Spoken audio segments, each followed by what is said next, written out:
Maintenant, pour la dernière capsule, je vous amène dans un coin de mon cabinet de curiosité que je ne vous ai pas encore fait visiter, c'est-à-dire mon meuble à antiquité médicale.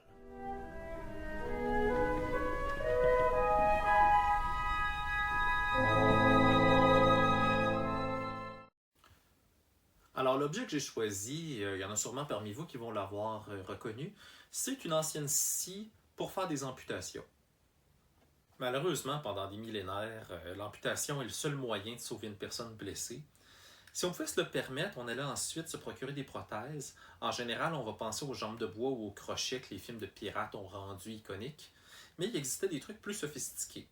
Dans les années 1500, Ambroise Paré va dessiner une main mécanique qu'on a reconstruite et qui pouvait vraiment fonctionner. On a aussi le cas d'un noble qui s'est fait greffer une main artificielle à peu près dans la même période, avec laquelle il était autant capable d'écrire à la plume que de retenir son cheval par la bride. Au niveau de la tradition surnaturelle, la main magique est bien ancrée dans l'imaginaire. On peut penser par exemple à Nuada chez les Celtes qui aurait eu une main d'argent. Je vous fais jeter un coup d'œil ici à mes insectes de laiton. On peut voir une cigale, une menthe, deux types de scarabées, puis en plus gros une mouche. La mouche était supposée servir de cendrier à l'époque. Moi, je mets mes clés USB dedans. L'idée, c'est d'aborder les bestioles mécaniques au Moyen Âge.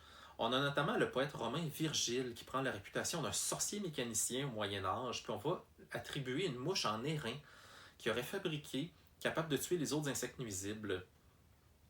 L'astrologue Regiomontanus aussi en aurait construit une. On parle aussi d'oiseaux mécaniques, de chevaux en ébène, de taureaux de cuivre, bref, énormément d'animaux mécaniques dans les récits médiévaux. Donc, on a la prothèse enchantée, les animaux mécaniques, il nous manque plus que l'automate humanoïde. C'est sûr que je pourrais parler des automates de l'Antiquité, comme ceux de Héron d'Alexandrie, qui vont exister pour vrai puis passer pour magiques aux yeux des gens du peuple, mais je vais m'attarder sur les robots animés par la sorcellerie.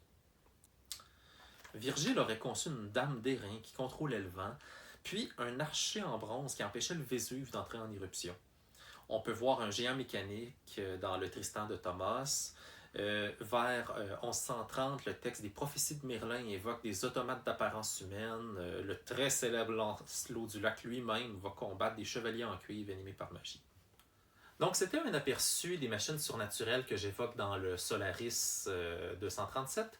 Il y en a beaucoup d'autres à découvrir dans l'article, comme des ordinateurs de cristal à la Renaissance ou une espèce de machine de maintien artificiel de la vie. Je vous laisse lire la revue pour le découvrir. Quant à moi, je vous dis à l'année prochaine et d'ici là, portez-vous bien.